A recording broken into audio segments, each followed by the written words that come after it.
And we're back with the Miles Ahead podcast. My friend Karden Rabin, almost got his last name wrong inadvertently. I just know he's Karden for so long. He is the author of this magical book, The Secret Language of the Body. And he's been a great friend and been checking in on me on all the sleep issues you all have heard about probably in the last few podcasts. And he did before we started recording, a really amazing, what do you call it, a meditation, or what do you call it? What did we just do? It was incredible. Yeah, it definitely was. I wouldn't call it a meditation because we had you get deeply, deeply in touch through your body, what your autonomic nervous system is doing in anticipation of and in the presence of a trigger or stimuli that's threatening or not safe to you. So in that sense, you could call it a meditation, but I think meditation has such a connotation, one of being very cognitive and serene. This is about actually paying extraordinary attention to what's going on in the body. It is in like meditation, what's very similar about it is that it's a ton of attention, right? As opposed to thinking, it's a ton of attention, watching, witnessing.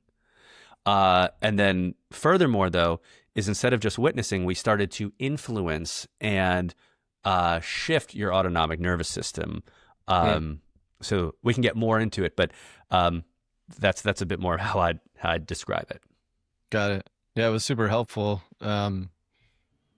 It is getting out of the head, which is good for me because when I get to stuff that bothers me or worries, I get way into my head about problem solving, fix it, which probably just feeds back into my nervous system as panic, and exacerbates everything that you told my nervous system basically to stand down. Those are great words. Like, it's okay to relax. The whole thing was just like, whoa, I've never done anything like that before. That was really...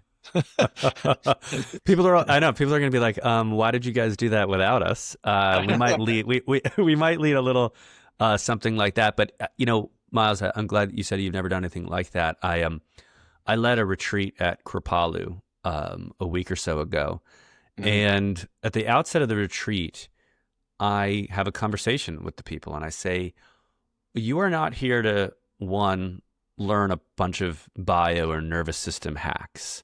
Nor are you here to even just learn a bunch of techniques or protocols. You're going to be sorely disappointed if that's what you came for, although they did get some.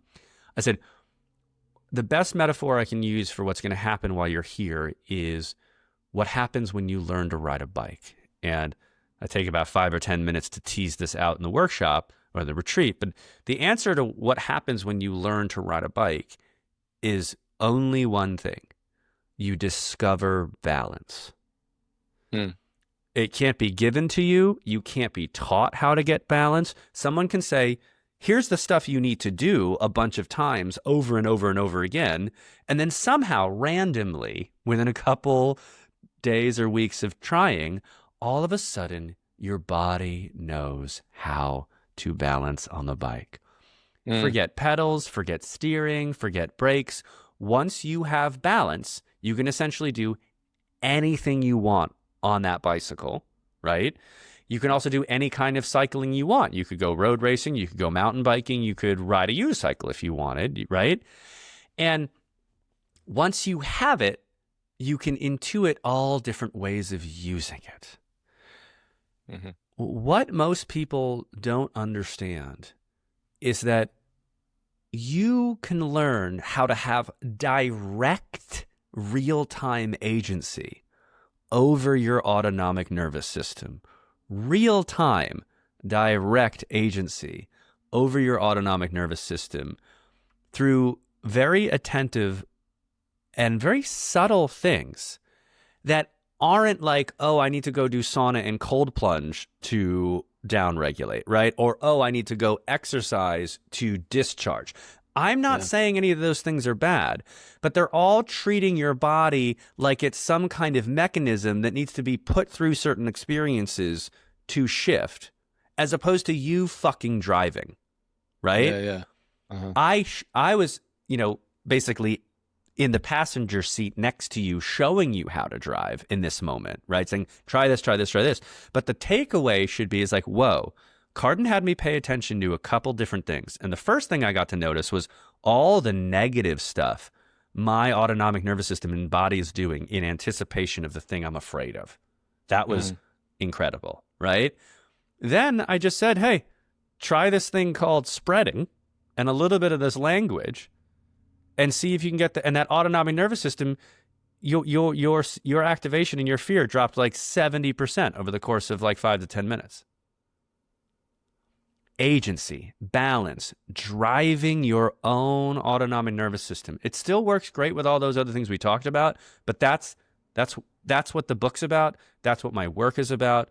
It's you learning to actually have the hands on the steering wheel of your brain and body rather than always depending on outside things, whether it's Xanax or yoga. To me, they're on the same, they're different ends of the same spectrum of I'm looking for something other than my own agency to influence my body and mind.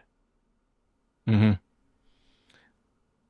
Yeah, it's incredible. Yeah, like we just said about not having to rely on something external, because often I do that. Yeah, got to do sauna, cold plunge, or workout, and those things do help. But being in your own driver's seat, that's the next level, and it's probably more natural, like more.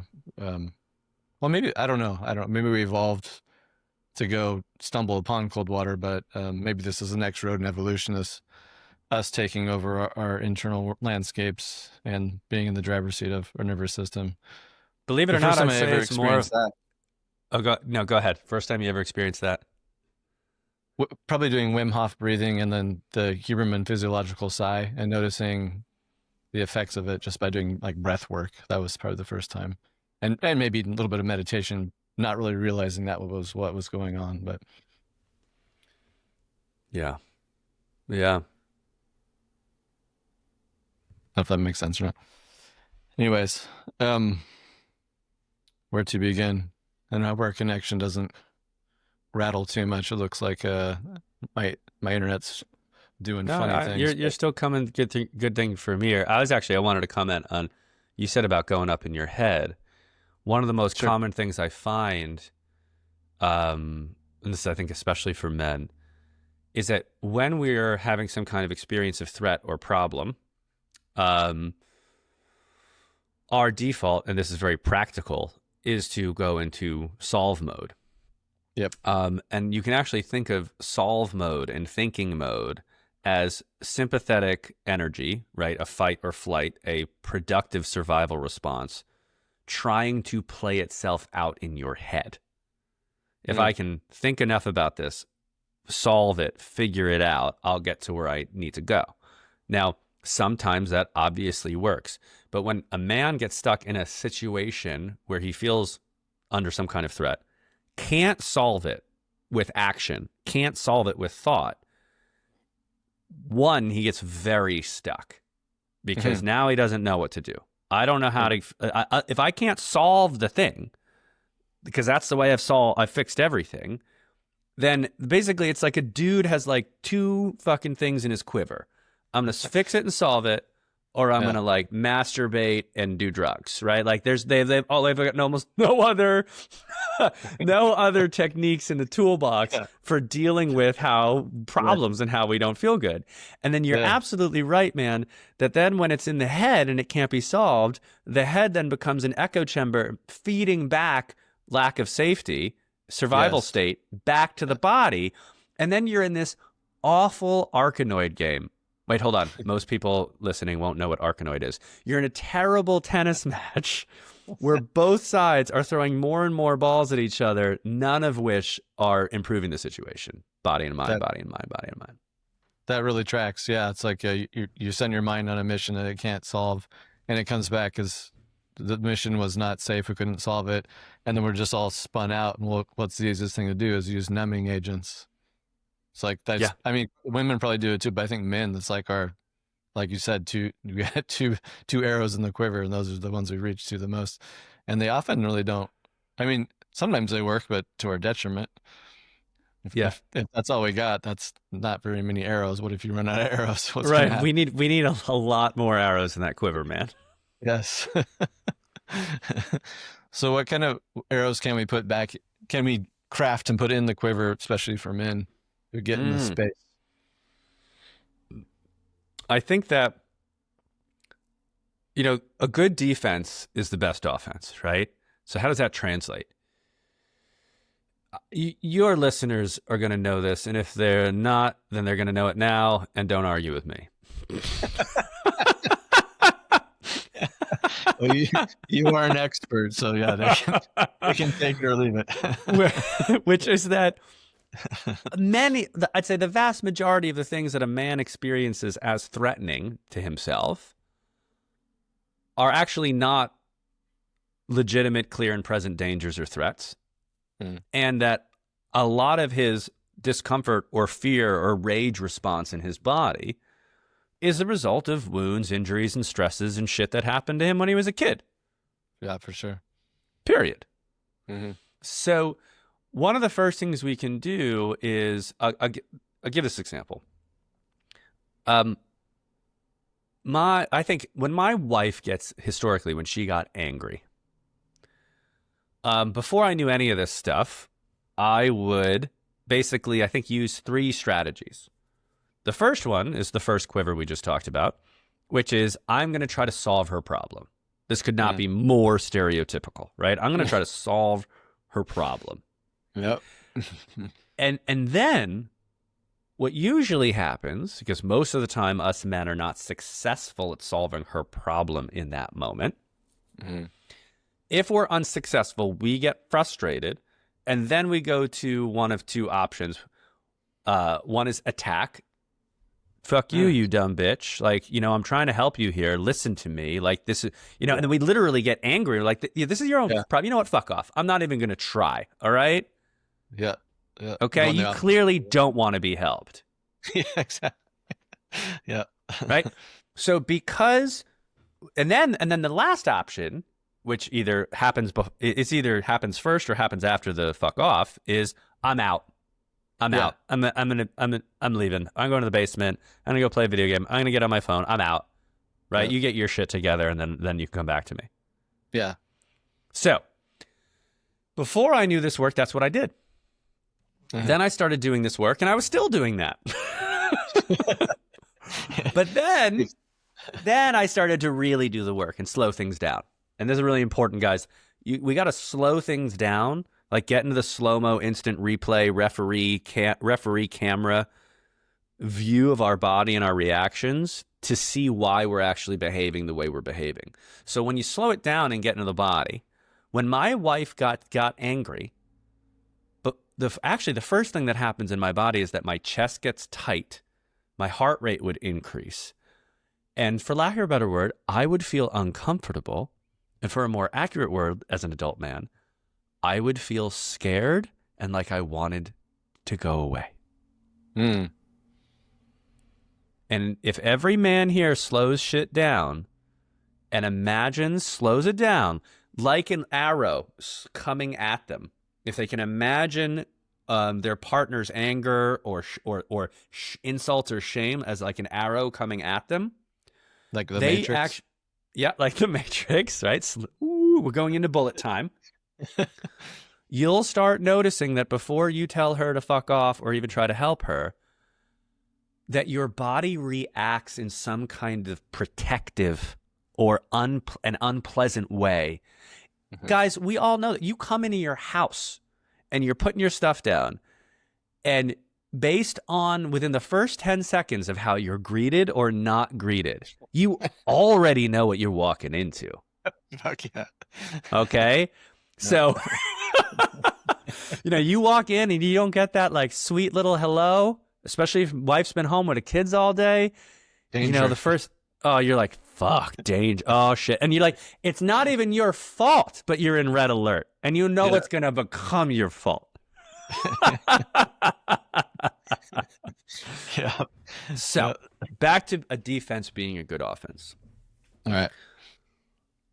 these legacy responses that we're having in our autonomic nervous system, that we're having in our body to our wife being upset with us, or not even being upset with us, just being upset. That's really important because so often it doesn't even start at us. They're just in some negative place. They're having a day. Right. Well, before we were men, every one of us was a boy. Mm. And when we were boys, our moms were very important to us. Mm-hmm. They were also bigger than us and stronger than us and scarier than us. Mm-hmm. And our biological security was dependent on, essentially, the regulation, well-being, presence, and okayness of mommy. Yeah, good call. There is no exception to this. Mm-hmm. I suppose unless you didn't have a mommy, but then it would be a different attachment figure. So like there's really no there's no exception to this. It's just different, you know? Yeah, an attachment figure of some sort means Right. safety. And as a child, your options are limited. You can't Right. self-soothe in any holistic way. There's no you to go like, don't worry, mom's just upset because of this, and it's not about you. There's none of that. Exactly. It's only me. It's got to be about me. I'm feeling not good in my body because mommy's angry, or she's depressed, or she's pulled away from me, or she's told me I'm bad. And that awfulness, that feeling in the body is an arrow in your chest. Mm. And as a kid, you panic. How do I get this arrow out of my chest? Well, you have a limited amount of options. One of the first ones is, let me help mommy. Problem solve. Yeah. Let me problem solve for mommy. Let me be a good boy. Let me take care of her. Let me totally inappropriately become her soothing figure. Correct. Right? Yeah. If I can do that and I can get mommy to be happy again, then I'll feel safe. You don't do this consciously, but that's what you're doing, right? Yep. Or that never works and you actually learn to just go to your room. You're not getting soothed, but at least you're not directly in the presence of the arrows anymore. I'm just going to go isolate. Yeah, I'm not getting shot at. I'm taking space. I still feel I still feel scared, but at least I'm a little bit safer in some fleeing sort of way. Exactly, Miles. And so I'm going to really boil it down here. The vast majority of the negative behaviors that men express is because they're having experiences in their body. And I am not being metaphorical. I'm being fucking literal, guys. I'm talking about goddamn arrows. I really am. When you slow down and start feeling this, it feels like actual physical pain, not just emotional pain, not just psychic pain. It feels like physical pain. Mm. And it's physical pain that was lodged in the body at an age where you did not have your present pain tolerance as a man. Oh, okay. Interesting. Yeah. You slow down. You start tuning in to the pain response, the fear response in your body around 9 out of 10 of the triggers you experience in your life. You will start realizing that 9 out of 10s in the things in your life you don't have to problem solve for. You don't have to avoid. They're not even fucking about you. What you have to start, quote, problem solving for is how do you learn to deal with the uncomfortable sensations in your body, how to discharge them, soothe them, and integrate them so that you don't have to go do a negative behavior to solve your internal state of badness. So I've done a bunch of training. I actually call it emotional cold plunging, by the way, to deal with my wife's anger. I've actually done a lot of training where I've deliberately gone into how deeply uncomfortable I feel when she's angry. I'll do this as a visualization, an imaginary practice before the actual moments. So I start to get familiar with the discomfort and being able to be okay with it.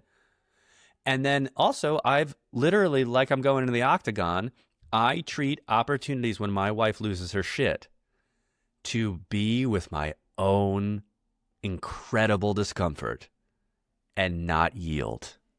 Meaning, what does not yielding mean? I stay with it and I don't go into trying to solve her problems. I don't go into attacking and I don't go into avoiding. I stay with my own uncomfortable feelings. I stay grounded. And then I'm able to do literally what our women want most of the time, which is, sweetie, that sounds like it's really hard. Is there anything you need from me? Exactly. Yeah. Okay. No. That's my training. And so as a man can learn to track his own deep discomfort and no longer be subjugated by it or dominated by it, those are the most, I mean, that's numero uno.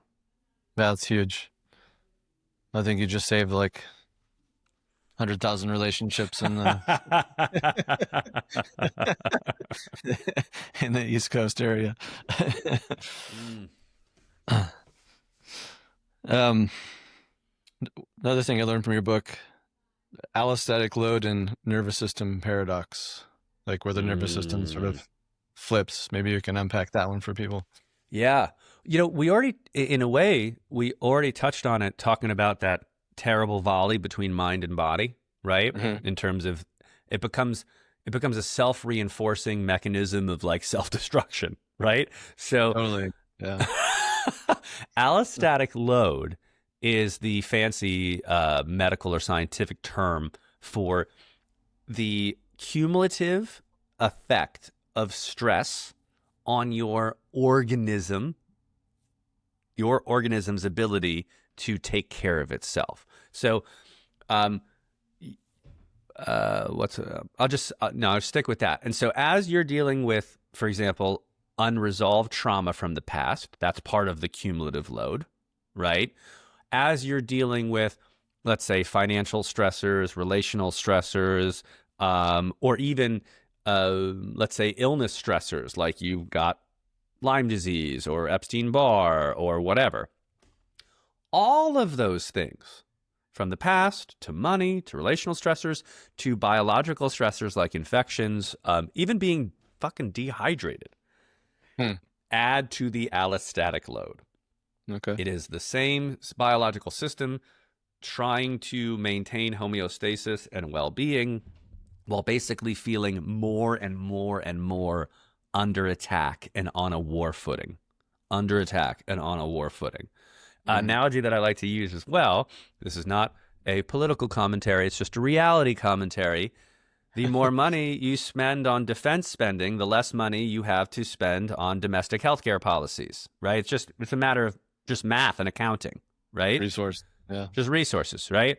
For those who are really conservative, one of the reasons why Europe was able to have the social safety net that it has is because it's had the United States pay for its military for 75 years, which was okay. That was part of the plan, by the way, though. That was deliberately done.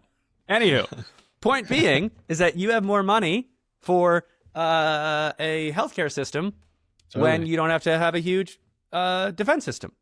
Yep. Needless to say, and this is just an analogy and metaphor for our listeners, if your body is under a huge amount of stress and threat all the time and carrying unresolved trauma from the past, it's basically on a war footing most of the time. And it's deploying more and more of its energy and resources, neurologically, immunologically, hormonally, you name it, to defense. And then it has a lot less for just like heart health or like making sure your gut's okay, or and making sure that your immune system functions more optimally. Now, the paradox is that as allostatic load increases, as stress and threat increases, the nervous system doubles down on the stress response. It fires off more stress response, more anxiety, more survival response to deal with what's going on. And so just like volleying back and forth, it says, oh, I've got anxiety. Let me produce more anxiety. Let me produce more stress. Let me produce more sympathetic fight or flight energy to solve the problem. But then that increases the experience of stress in the body, and it becomes a brutal loop that the very mechanisms that were designed to help you survive threat are now destroying you. Hence the nervous system paradox. Hence the nervous system paradox. And hence what we just said is that a big part of it is that a big part of the healing process is realizing that we interrupt the nervous system paradox. Or no, let me back up and say that often what's keeping you sick or unwell is now at that point just the nervous system paradox. Like the realities of your life are probably not life-threatening, even though they might be stressful. You might not even be in the most stressful situation in your life. You could have been like 4 years ago was a lot worse, but God, I've never been sicker. And it's because your nervous system is no longer responding to reality or what you're dealing with in the present. It's just stuck in an ever higher cycle of basically defense and alarm. We have to forcibly interrupt that process and create safety for the nervous system to start standing down. That makes sense. We build a healthcare system. We have to build a healthcare system. Yeah, we have to build a healthcare system. We have to build like some safety and some pleasure. We have to help the veterans realize that the war, at least there's no active war right now, and that like we need to know what it's like to live in peacetime. Yeah. Yeah, that tracks. Yeah, speaking of veterans, there's a cool part in the book where you found out that doing meditation with vets eyes closed versus eyes open was a very different experience. And I was trained eyes open meditation, but it totally made sense when they closed their eyes. It actually made them more hypervigilant because, if they're still in the battle in their mind, that's danger. You got to be on the lookout. So once you had them open their eyes, they're able to go into the meditation. Am I getting that right? Yeah, exactly. Closed eyes turned off their vigilance system and spiked their danger system, right? Mm-hmm. Mm-hmm. And then when we not only pivoted to open eyes, but we actually did what's called a five senses meditation, where we indulged the visual system. We really looked around. We indulged the auditory system. Like instead of being in your head, let's actually listen to the fact that we're on top of a mountain in the Catskills, right? Feel the rock and the soil underneath you, right? Feel your fellow man next to you. Use your damn survival apparatus to register the fact that you're not in a danger right now, You're right? safe. And then all of a sudden their systems stand down because their autonomic nervous system's connected to reality, not what they're replaying in their head or body. Reality says, there's some chickadees out here going chickadee-dee-dee-dee-dee. There's actually a nice smell of pine. The weather's good. My eyes are open. I'm at the top of the mountain. I'm with my brothers. Mm-hmm. But if you don't specifically tell your brain to direct its attention to something other than its recycling of crisis, it will always recycle the crisis. You must interrupt it. That's why we teach the AIR technique in the brain, or the AIR approach, AIR, awareness, interruption, and redesign. Awareness, interruption, and redesign. Your brain is a pattern recognition and habit repetition machine. It is a pattern recognition and habit repetition machine. It's designed to be that way, and it will not change out of wartime to peacetime, if you will, without you specifically interrupting that fucking thing. Mm-hmm. Yeah, I'd imagine that goes for every human, but especially for PTSD. Yes, for every human, especially PTSD. And, if we extend the conversation with veterans a little bit longer, they have hundreds of hours to be trained killers. Yeah. And to survive. Hundreds of hours, if not thousands, right? Focus on the threat, solve the threat, work the problem. And extraordinarily effective and adaptive for the assignment. Yep. Then, when it comes to returning to civilian life, how much training do they get in how much training do they get in shifting their nervous system out of hundreds of hours of that training? They get like a worksheet on how to go get a new job.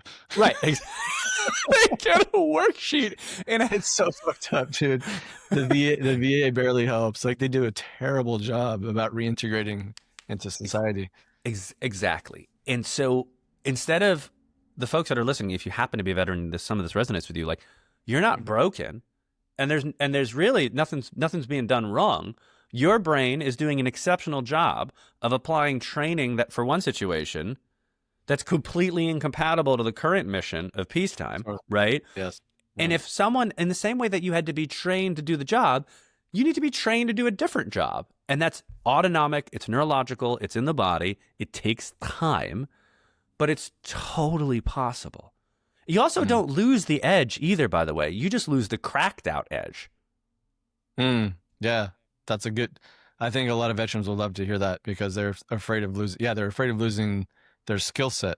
But that's a great way to put it. That it's just not the cracked out version. It's just like, I can still do this, but we're I not don't going to have erase any of that training. Like, we can't. It's in there. It's just we're taking the finger off the trigger, right? Like, we're just putting where it's supposed to be. We're putting the safety on. Like, it's about discretion and choice. Yeah, there we go. Yeah. It's getting your personal power back. And a lot of trauma recovery is reclaiming your power over what happened. That helps to heal. So that fits. Yeah, that really fits. And this is the other thing that I'll say, the last bit. And this is where it gets really tough. Is that no one can do this to you. So what I mean by that is you don't do this alone. You need teachers, therapists and such. All these things help. But in the same way that we started off this podcast, no one can give you balance and no one can give you the desire to want to ride a bike. You have to have the desire, the drive. Like, I don't know about all of you. Like, I remember how badly I wanted to ride a bike. And I still remember, like, it was especially in the home that I grew up that I didn't want to be part of. The bike was freedom. Ah, yes. Yeah. It was freedom. It was mobility. It was speed. I still say that I think riding a bicycle is the closest thing to flying on the ground, right? Yep. I wanted it. I wanted it so bad that I went over and over again. I scraped my knees and I hurt myself, right? So, and then you also have to, it's a self-led process, even if you have teachers and even if you have training wheels. So the biggest challenge in this work is, other than not knowing what to do, it's letting go of the belief that someone needs to fix you. Okay. Yeah, because that's ceding your power to somebody else. It's ceding your power. And it's also like, come on, like, this is the thing that I think is crazy. I get it when you don't know what to do. But when people go, especially let's just talk about men for a second, okay, whether you're a veteran or not. Even if a man, bear with me here, didn't know how to change a tire, right? Sure. If he blew his tire on the highway, and let's just say AAA wasn't available, he would not sit there being like, I guess I'm fucked and I need to wait here until somebody comes along to change his tire. Without the asking. Guy, yeah. What's that? Without asking, just right, without asking, just sitting there. He would be like, you know what? F this. I think I can figure this out. He'd open up, his trunk, he'd sort it out. So, and almost any situation where a man is presented with a problem, he will usually try to solve it before he goes for help. Typically, yeah. But most men, when it comes to their physical health, like their heart disease or their weight, or their mental health, they actually rarely start off with, what can I do about this and how can I solve it? Their first instinct is, I'm going to go to the doctor, I'm going to surrender all my agency, and they're basically going to say, do me. Yeah, fix me. Yep. Right? Or they're just going to hide it. Now I'm not going to go for any help. I'm not going to solve this, but I'm also not going to go for any help. Right? Or that. Yeah. And it's just it's these two polarities. And it's like, no, men, you need to treat the project of healing your nervous system like riding that bike, like fixing that tire.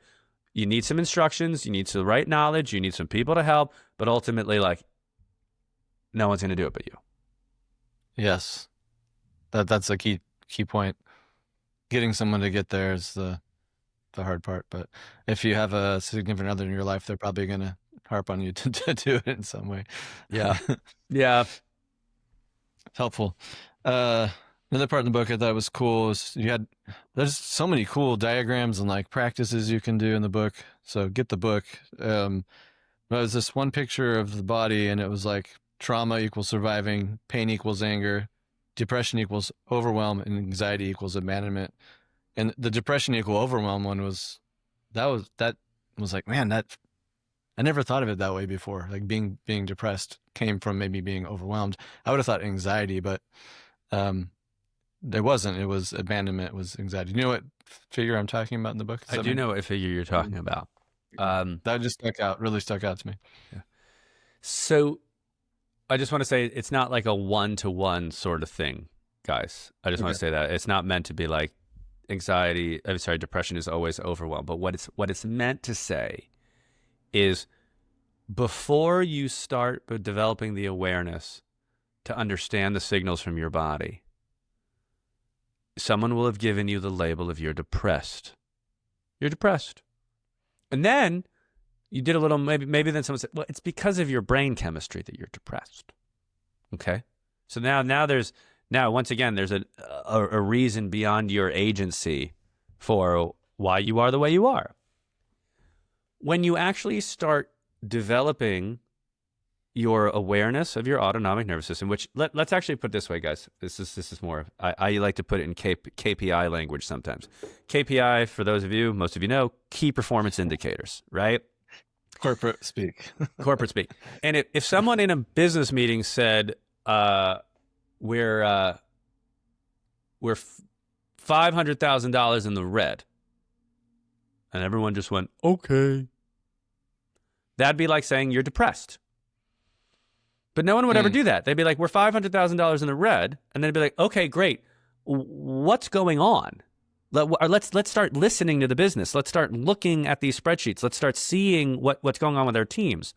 Oh, what's going on is that our sales tactics aren't working anymore.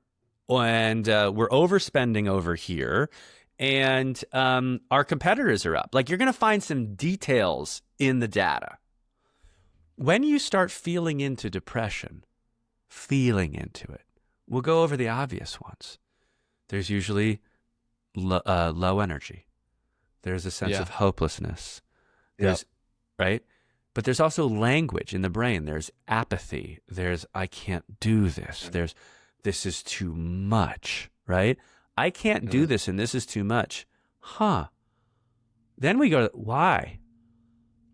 Oh my God, I feel overwhelmed. Oh, how interesting. Yeah, there's a huge feeling of overwhelm here. Great. Now we can start working with it. Why am I overwhelmed? And then, by the way, a lot of this goes from childhood. It's just like literally the amount of things I'm responsible for, the burdens I'm carrying, they are too much. Oh, okay, wow. Then it's like, where did these burdens come from? What are they? We start getting in there. We're like, wow, this system's depressed because it's under the perception, and often very rightly, at least from the past, that it has been tasked with an unwinnable mission. Okay? Now we layer on the polyvagal theory, guys. Now let's layer on a little bit more of the nervous system. We've been talking about sympathetic fight or flight, sympathetic fight or flight, sympathetic fight or flight. But that's not the only the only program in your survival nervous system. The other part of your program, guys, is what we call the dorsal vagal response. What's the dorsal vagal response? If the most characteristic thing of fight or flight is literally screaming, running into the street and getting hit by a truck in panic, right? Or losing your shit and beating the crap out of someone. If that's the most stereotypical of fight or flight, the most stereotypical of dorsal is when someone faints when the doctor comes in to take their blood. Like a collapse. It's a collapse response. This is not some malfunction in the system. It's the last-ditch effort of your animal nervous system to not die. Why? Where did it come from? Predators, one, tend not to see prey that don't move. Two, predators tend to be less interested in prey that they think are dead because predators and scavengers are different animals. Okay? Correct. Three, there's this really nice gift. If you're going to get fucking eaten alive, wouldn't it be great to be unconscious instead of having to experience your own agony? Now, fainting is the extreme version of the dorsal vagal response. But low mood, depression, burnout, chronic fatigue, hopelessness, these are someone who's in instead of being in a sympathetic dominated response, they're in a dorsal dominated response. And essentially, they tried to use fight or flight, sympathetic activity to solve their problems. But either those burdens were too big, or they were there for too long, or actually they started too early, like when you were too little.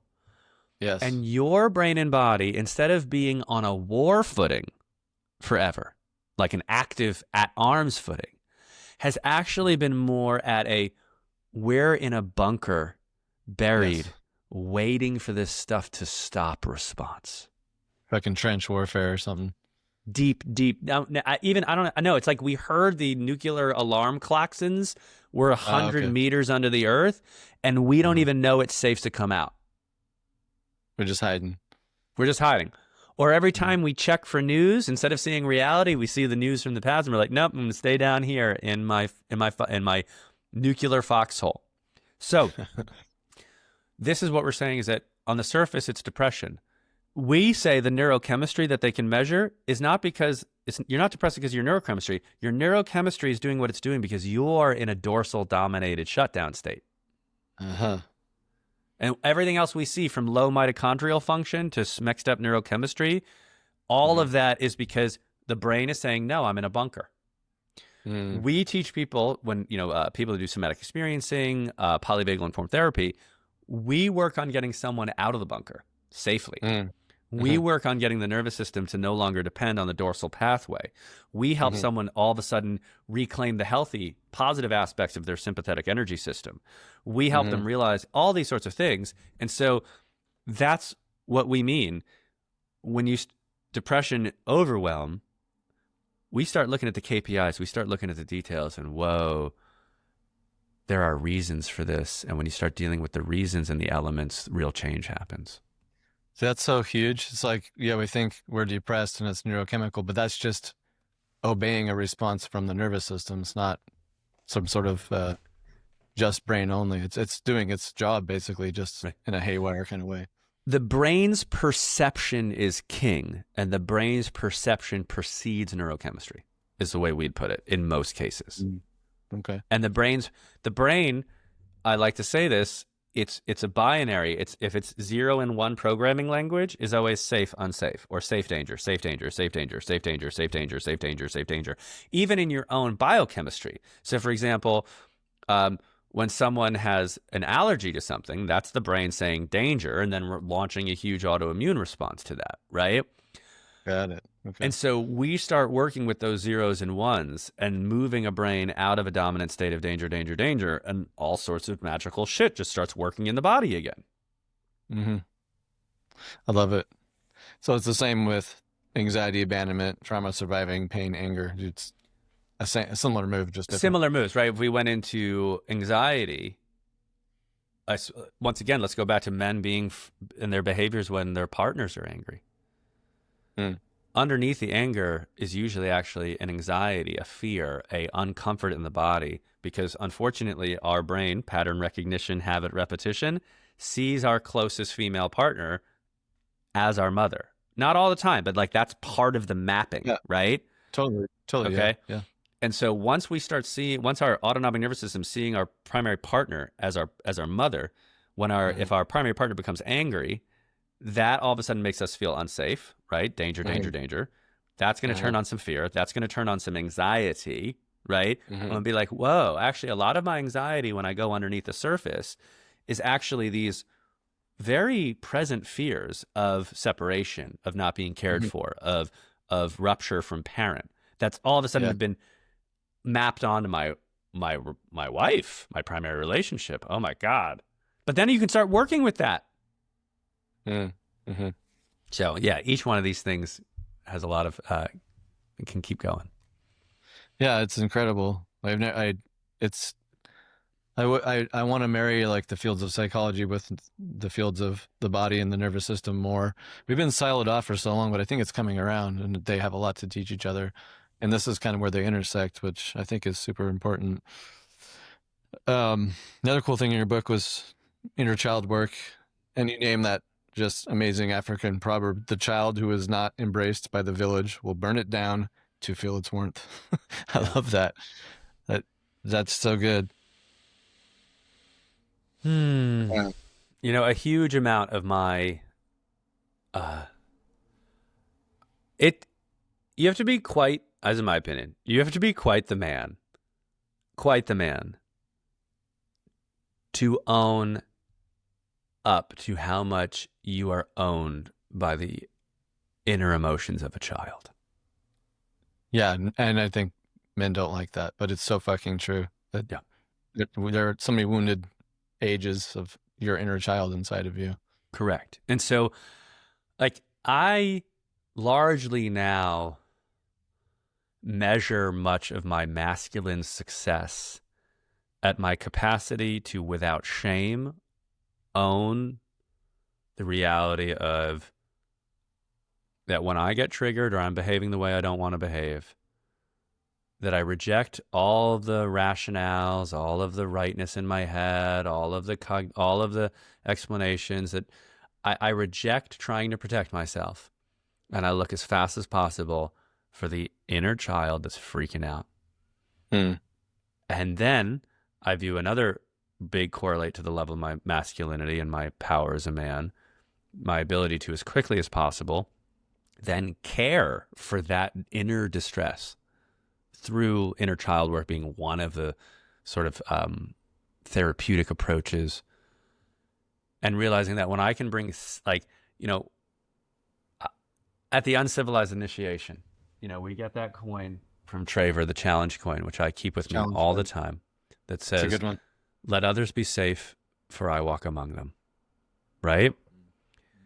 Well, the first place that I do is like, let my own inner experience, let my own inner child, let my traumas from the past, let them be safe, because I, as a man, as a true self, as someone who's awakened, fucking takes care of myself. Mm. And there's both like a softness and a structure to it, right? To quote Dewey, the softness Correct. is the compassion and love of a father for a distressed anything, right? Like a child, an animal, like for a man to be able to bring safety and comfort to fear. And the second thing is just like the mastery, like, oh my God, I am fucking mastering my own urges and impulses built on the distress of a child. It's better than a PR, dude. Yeah, it feels amazing when that little kid inside you get some power back or something changes.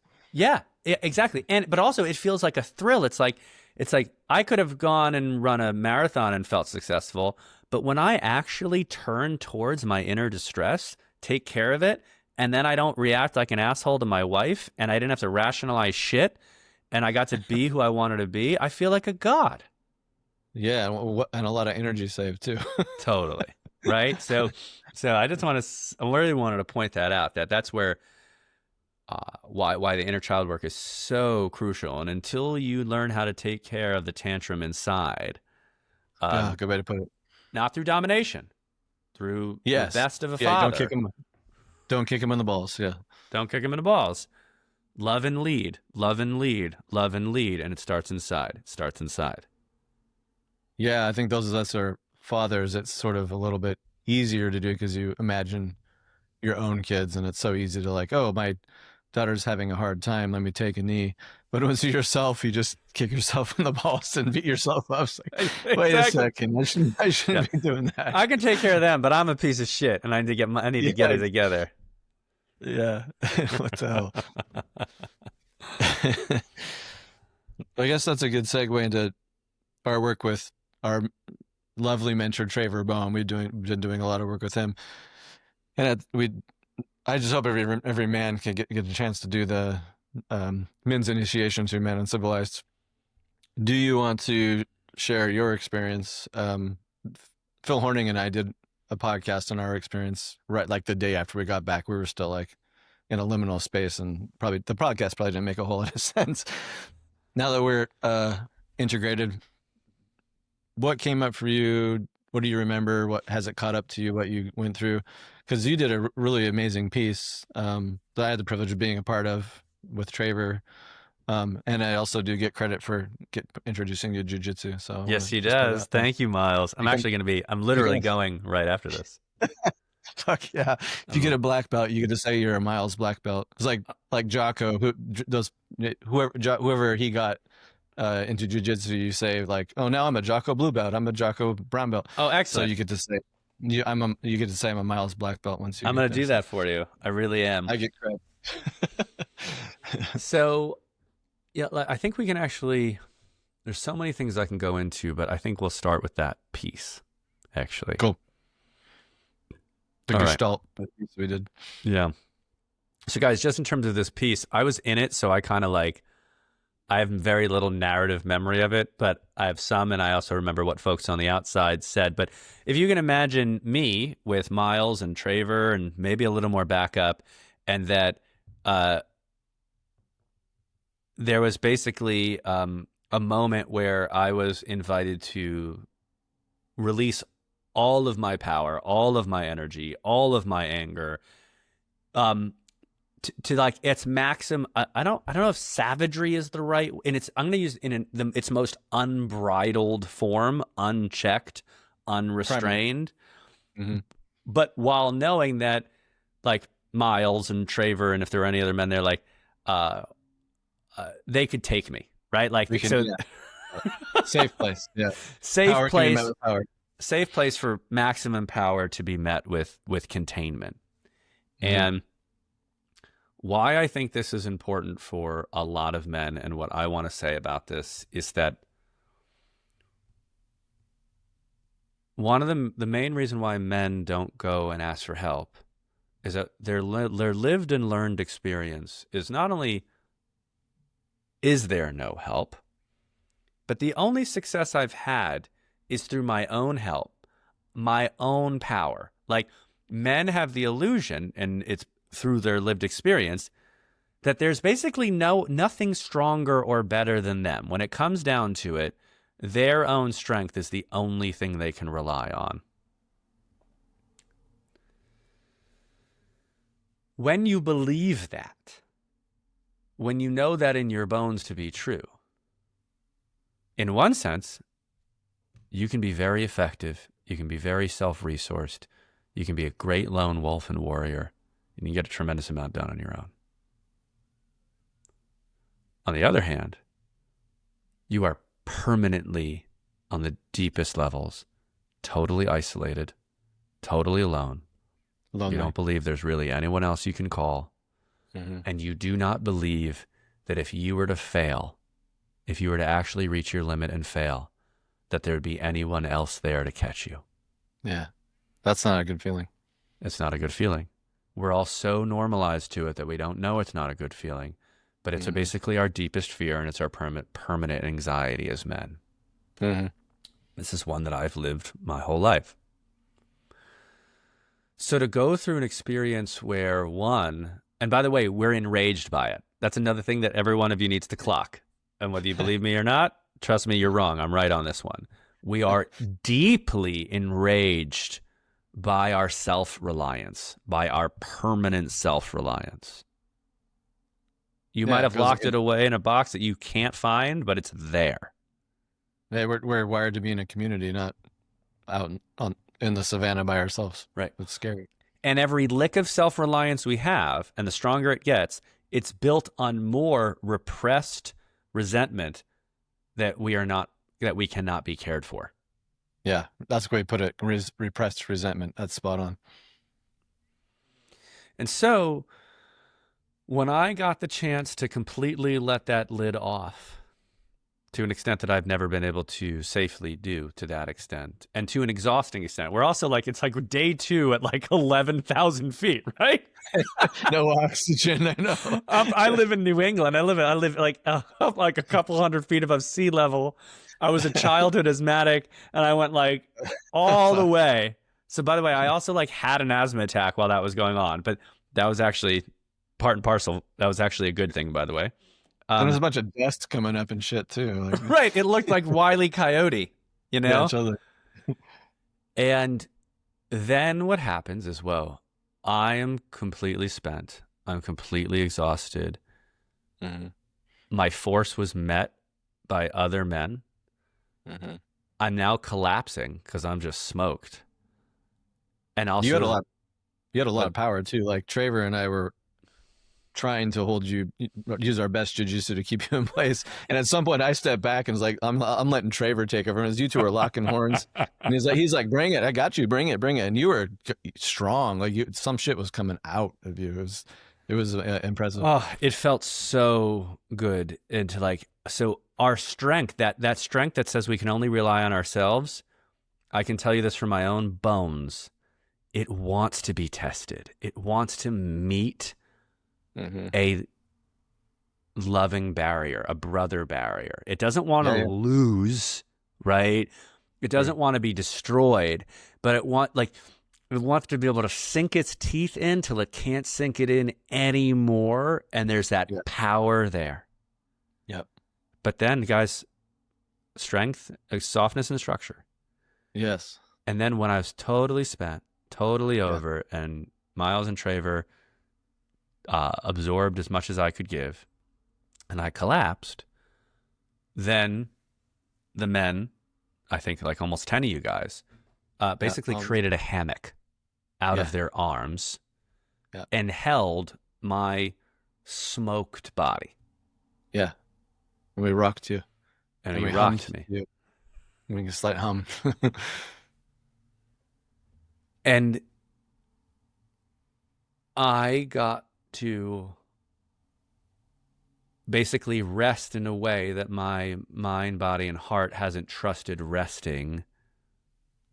I don't know, since I was 3, 4, or 5. Isn't that amazing?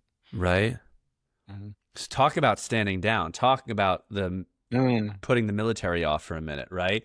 Talking about trusting that we are truly in peacetime, that the war has been won, or that at least I'm now off the battlefield, right? Yep. And in this period of time, my job is done, and I can trust my brothers to hold me and protect me. Yep. And by the way,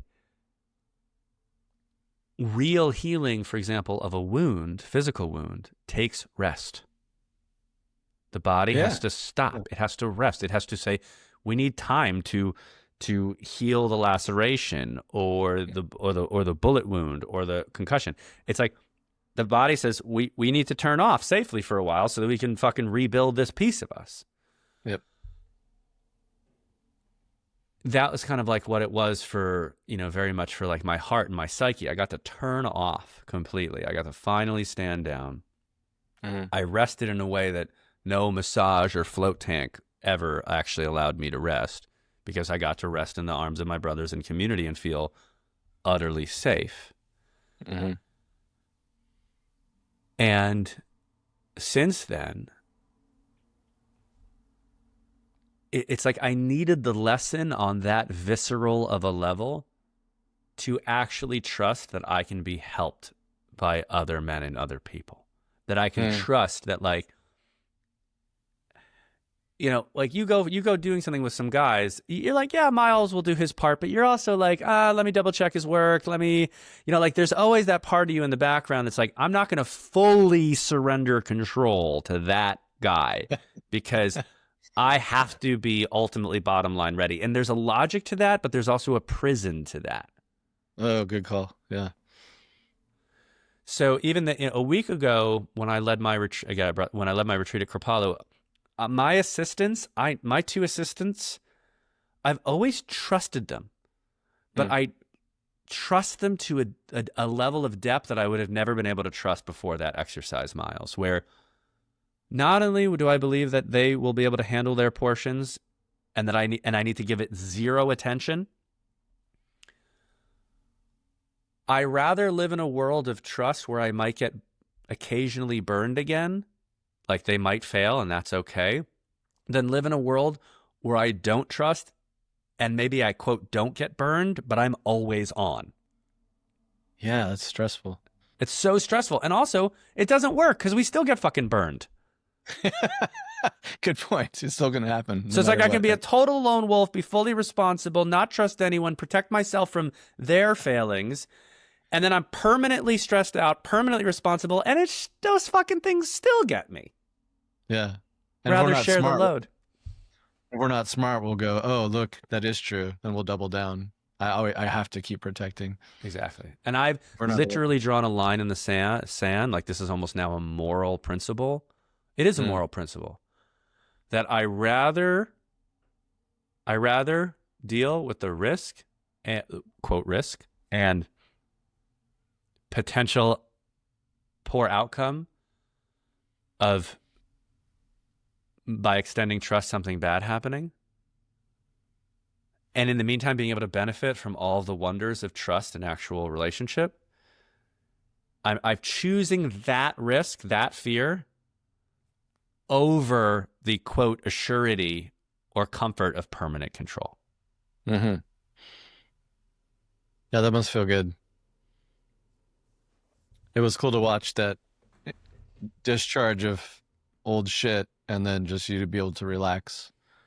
And I mean, with everybody went through their Gestalt piece, but you especially, your eyes look different. Your body language looked different. You're just calmer.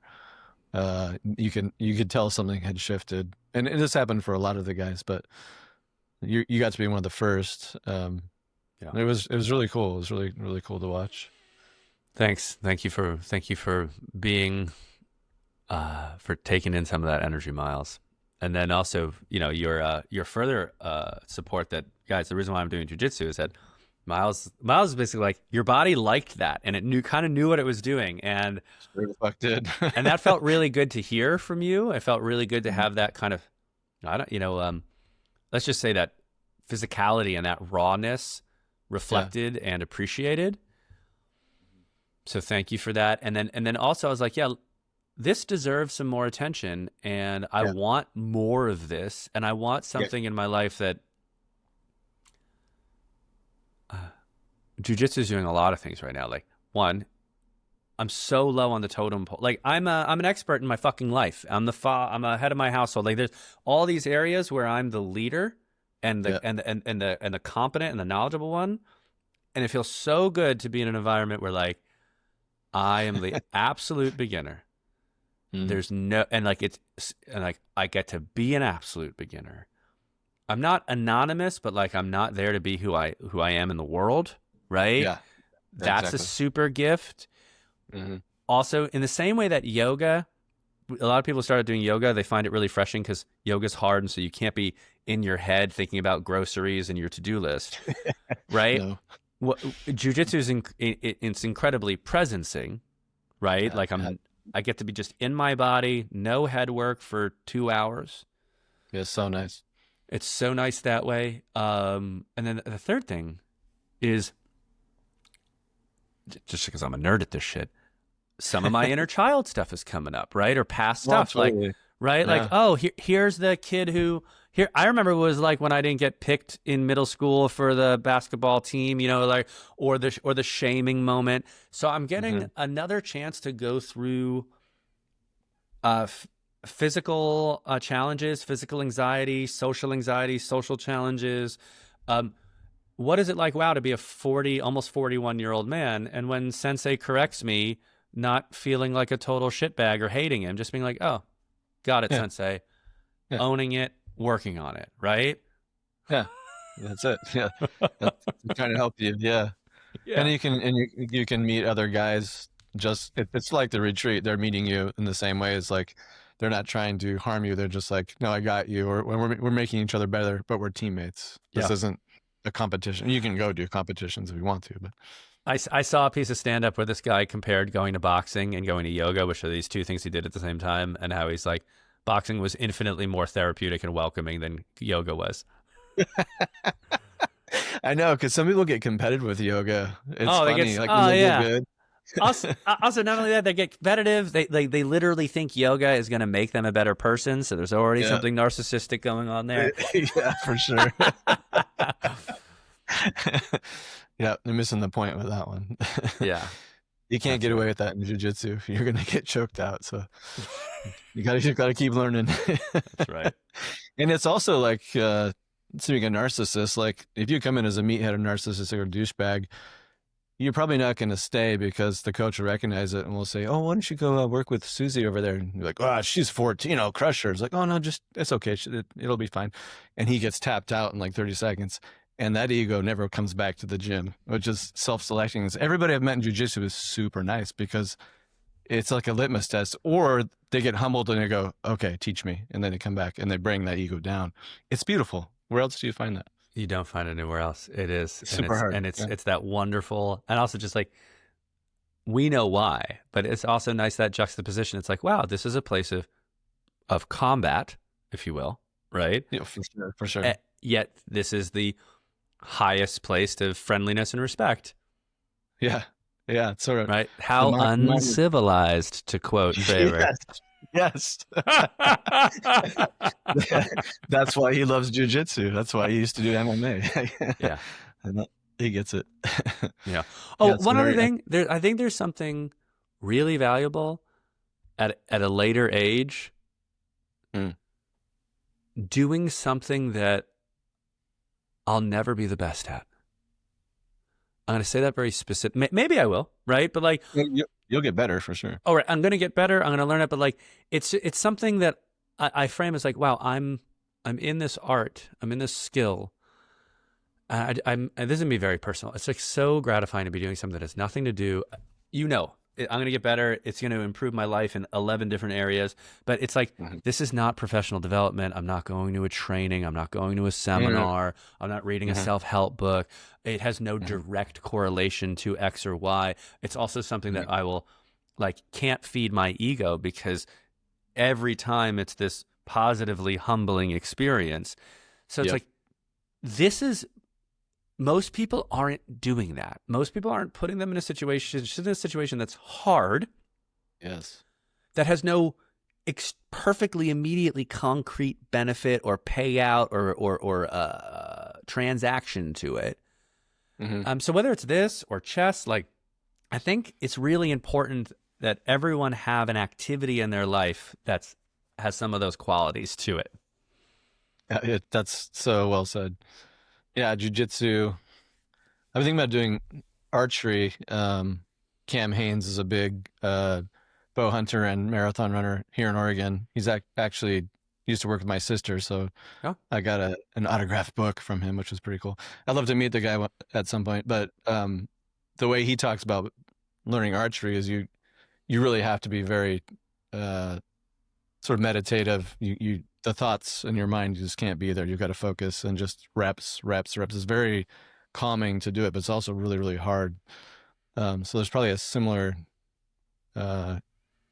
skill set that maybe is similar to jiu-jitsu, but it's just you're not really competing with someone necessarily. Totally. I think it's a good, and also I never get over how satisfying it is to throw or propel an object at a target or a basket and get it in.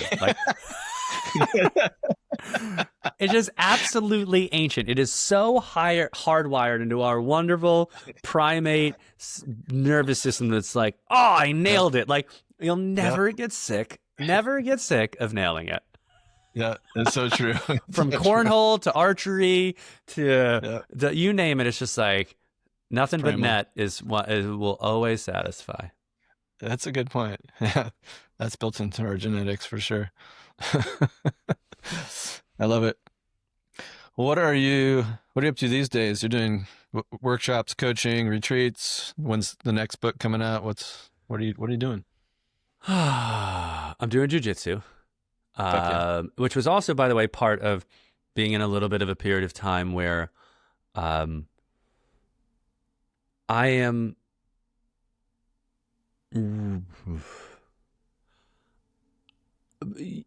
I think this is a Jungian thing. I think it's a mid-40s thing. I think it's a ripening thing of midlife transition. A midlife transition specifically organized around a different form of motivation for maybe the next half of the life, right? Whereas the grind set, the drive, I've done a lot in the last 20 years. That book you read, I wrote that. My co-author and I, we wrote that in 100 days, Miles. Seriously? Yeah. The publisher came along. HarperCollins was like, "You guys want to write a book on the nervous system?" And we're like, "Obs." Okay. And they're like, "Great." We didn't do any book pitching, book proposals. We were too caught up in teaching and facilitating. We were like, we'll get to a book one day, but we had no intention. But when they came along, we're like, sure. They're like, great, but we need it in 90 days. And we were like, Okay. let grip it and rip it, right? Let's go. So, we did, rebuilt the entire, so there's been a lot of amazing productivity and creativity, but it was also driven a lot with, I'd say, my younger coping mechanisms, nervous system skills, ways of winning. And there's a lot of push, a lot of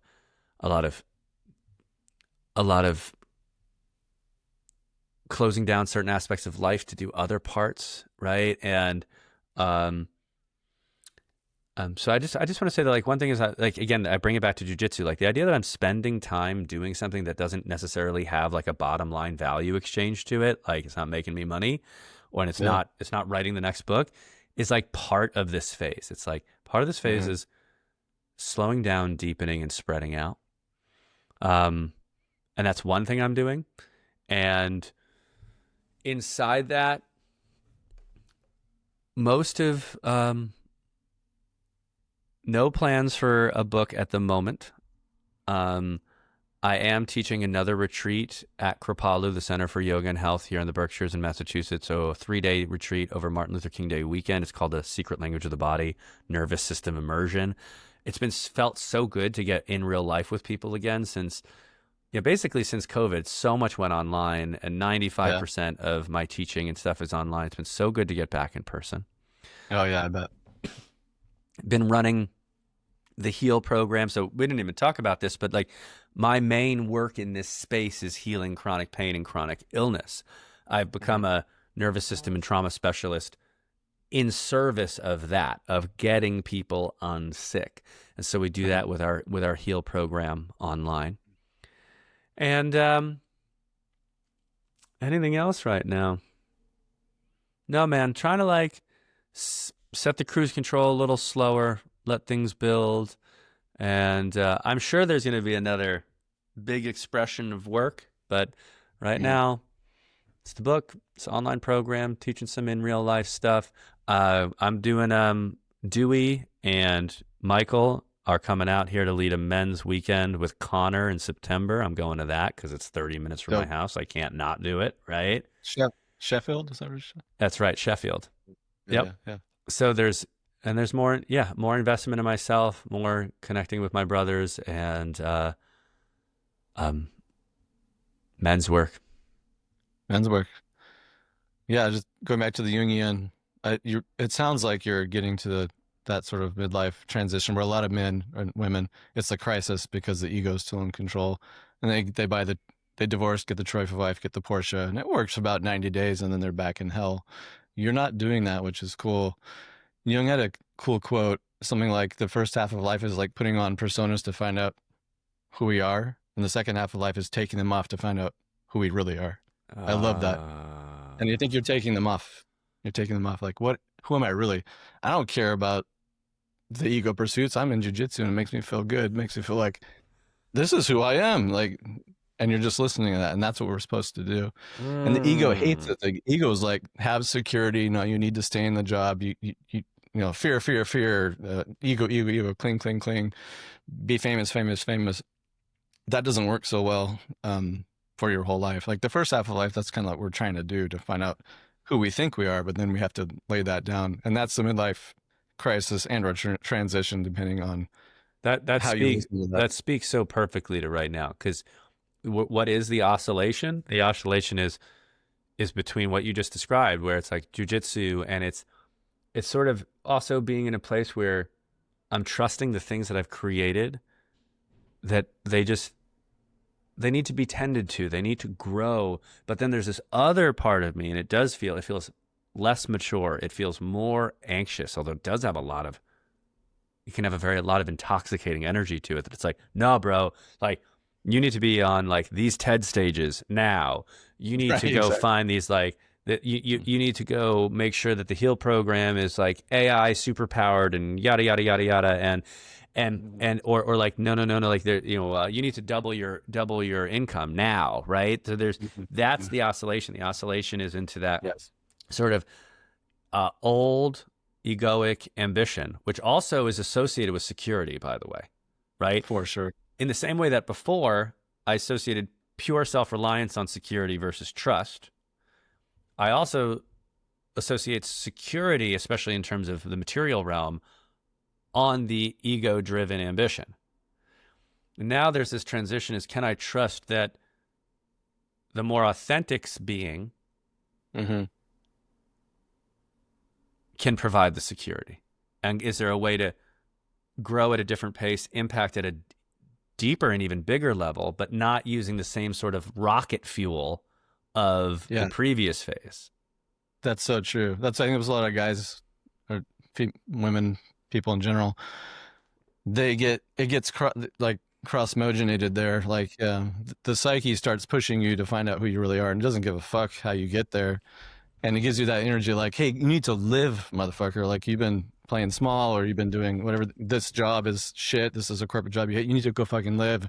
And the ego comes in and goes, cool, let's buy a motorcycle and go real fast. And that's living, and the psyche's like, yeah, this feels good, but we're probably going to die. So like, you have to listen further. Like, is this really what wants to come through me onto the earth? What's my calling in life? And it's hard and it takes time, and the ego doesn't like that. Wants it now. So you like, to your point about slowing down the nervous system, it's the same idea. You have to slow down and listen and not get freaked out if it doesn't happen right away. And it does oscillate, like you said, like you're going to go back and forth, and that's normal. But I think if you listen, at some point, you have an intuitive hit about that you're going in the right direction. But it's hard. It's really hard, especially our society where it's like so goal driven. Totally. You know what makes it easier? Ketamine? It makes it what? Ketamine? Oh, there's this hilarious guy who's doing memes right now about like making fun of like bro and like Bitcoin podcasters, and he goes, yeah, how about AI infused forest bathing on ketamine?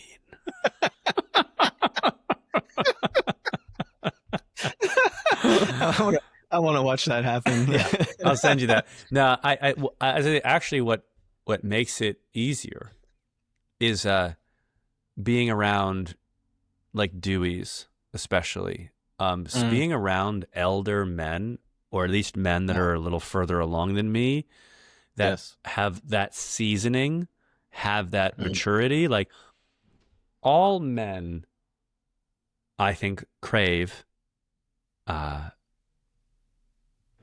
agency and a sense of personal power.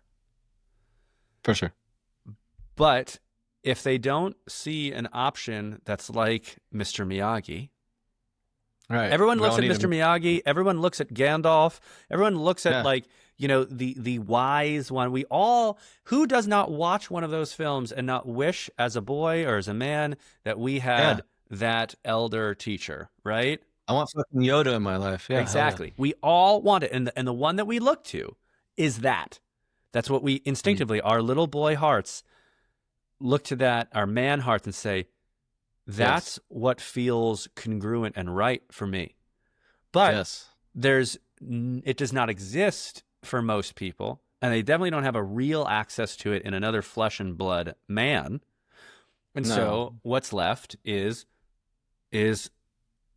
let's just say disorganized, disintegrated, more violent, more flashy, more materialistic, more shallow, more gross, more big, all the, like you said, the midlife crisis, the fast car, right? Yeah.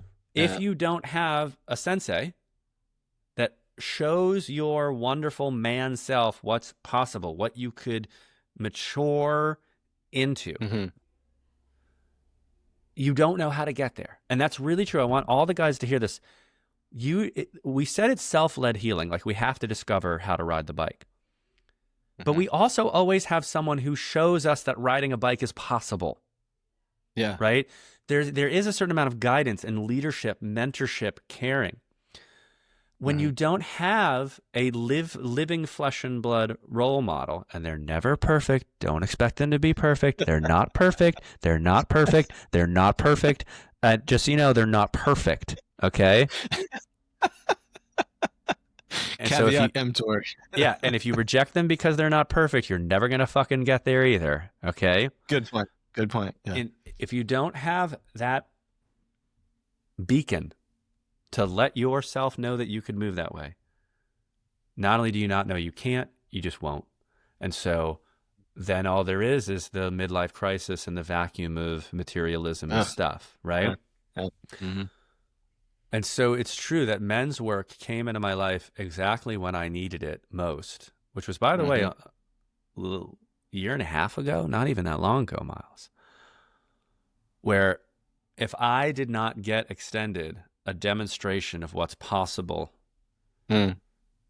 less ego, more maturity, more grounding, more like that kind of sensei style Aikido power of like groundedness in the versions of Connor Beaton, Michael Gay, obviously Dewey Freeman being the right, and Traver. If I didn't get these men, who?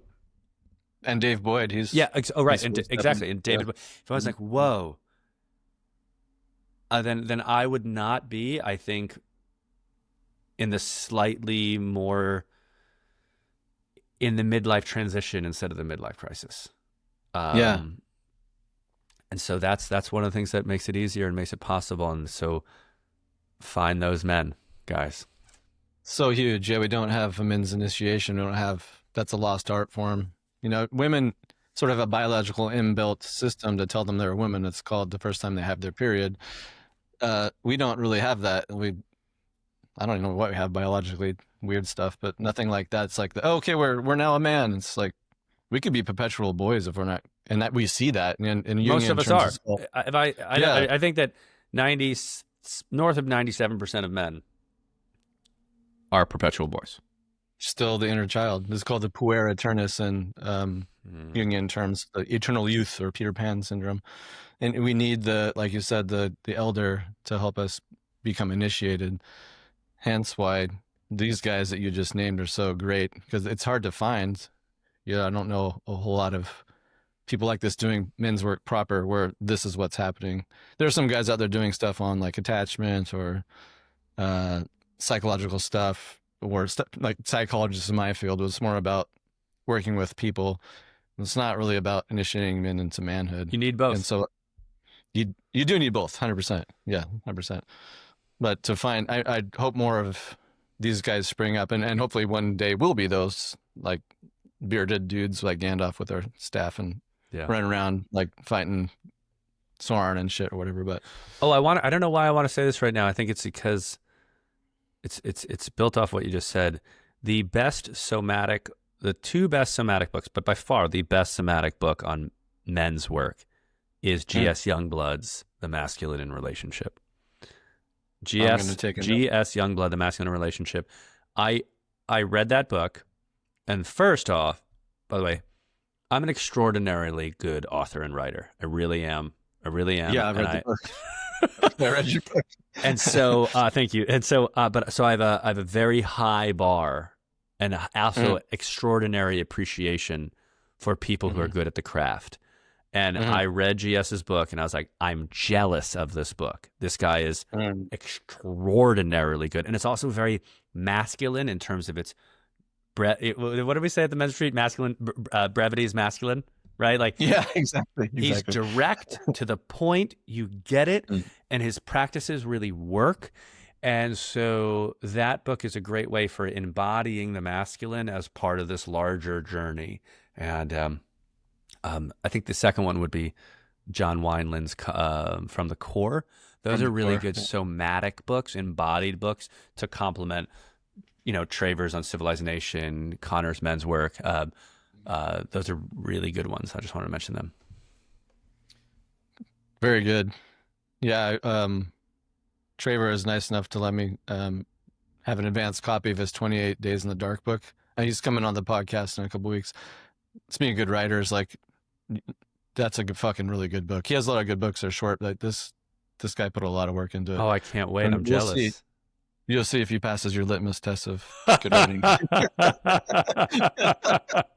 Oh no! Now you're going to mention this on the podcast with him, and then we'll see what happens. Well, I'll get my copy soon. Yeah, it's pre-order. It's out at the end of this month, but it's phenomenal.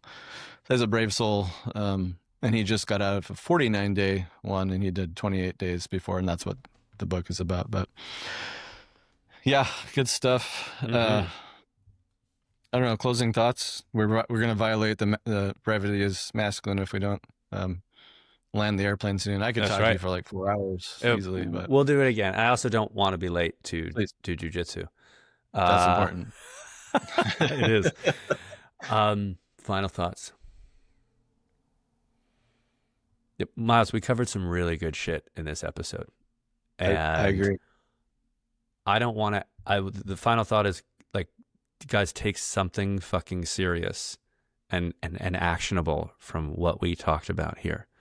Like, Yeah. like really, any one of the main topics we talked about could have an enormous impact on the rest of your life.